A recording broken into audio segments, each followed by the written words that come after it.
Hartlik goeiemôre vriende, wat 'n voorreg dat ons vanoggend weer so aan die begin van 'n nuwe dag saam stil kan word rondom die woord van die Here. En ons kyk dan vanoggend vir 'n 5de keer na die algemene brief van Judas en vanoggend lees ons saam uit vers 24. Judas hoofstuk 1 vers 24, die tweede laaste vers. Maar voordat ons saam lees, kom ons bid eers saam.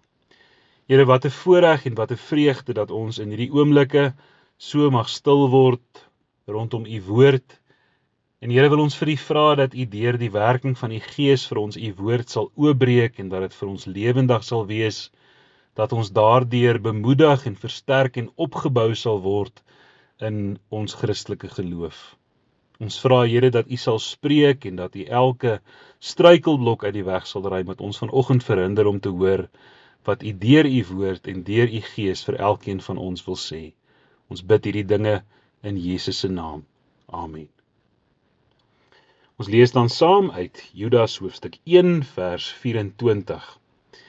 Hy is besig om af te sluit met sy brief en hy is besig met 'n lofverheffing en in vers 24 skryf hy dan: aan hom nou wat magtig is om julle verstruikeling te bewaar, julle sonder gebrek voor sy heerlikheid te stel met gejuig.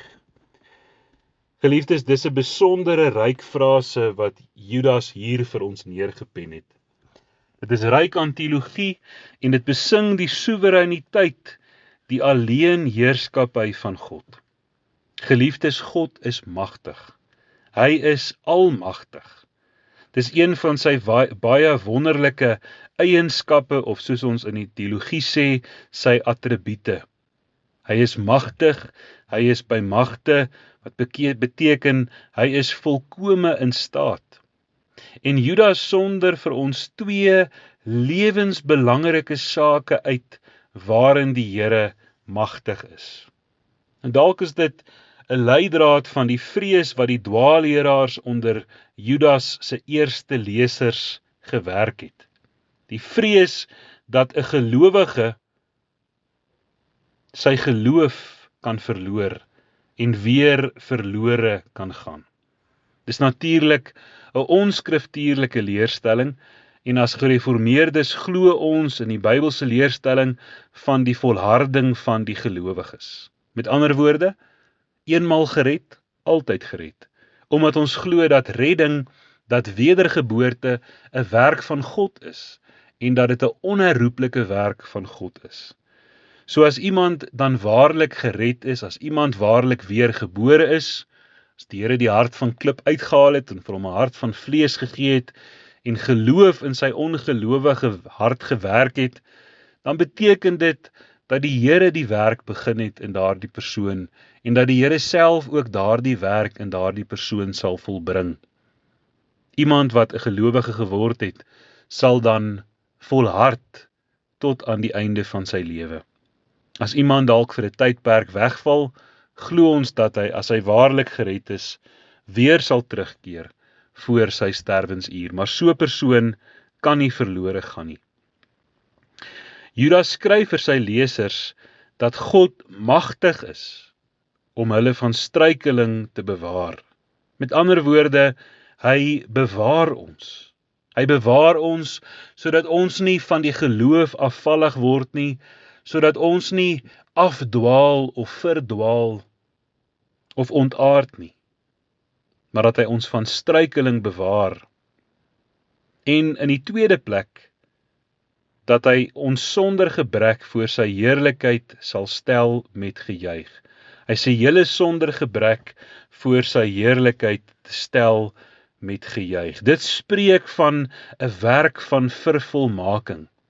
Nee, ons is dit beslis nog nie nou nie. Ons stry in die taal van ons Heidelbergse katekismes teen ons 3 doodsvyande, die duiwel, die wêreld en ons eie sondige natuur, ons eie sondige vlees. Maar eendag wanneer die Here kom, sal ons van al 3 hierdie doodsvyande verlos wees. En sal ons volkome heilig wees, sonder gebrek, sonder vlek of rimpel. En daarom is hierdie so wonderlike trooswoord vir die gelowige.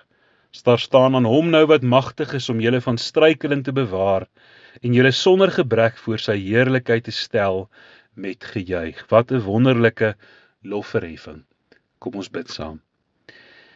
Here, hoe wonderlik om te weet dat U wat die goeie werk in elkeen van ons begin het, die goeie werk ook in elkeen van ons sal volbring.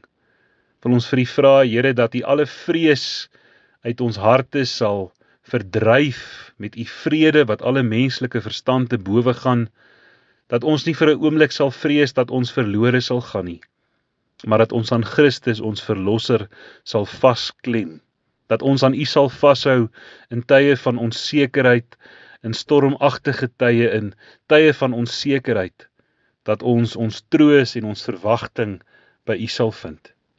En Here, dat ons in hierdie geloof sal lewe en in hierdie geloof sal volhard al die dae van ons lewe, dat U die begin en die volëinder van ons geloof is, en dat U self die een is wat ons sonder gebrek voor U heerlikheid sal stel met gejuig.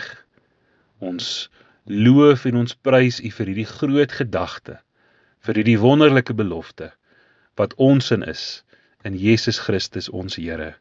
Amen. Geliefdes, 'n baie mooi en 'n baie geseënde dag vir elkeen van u.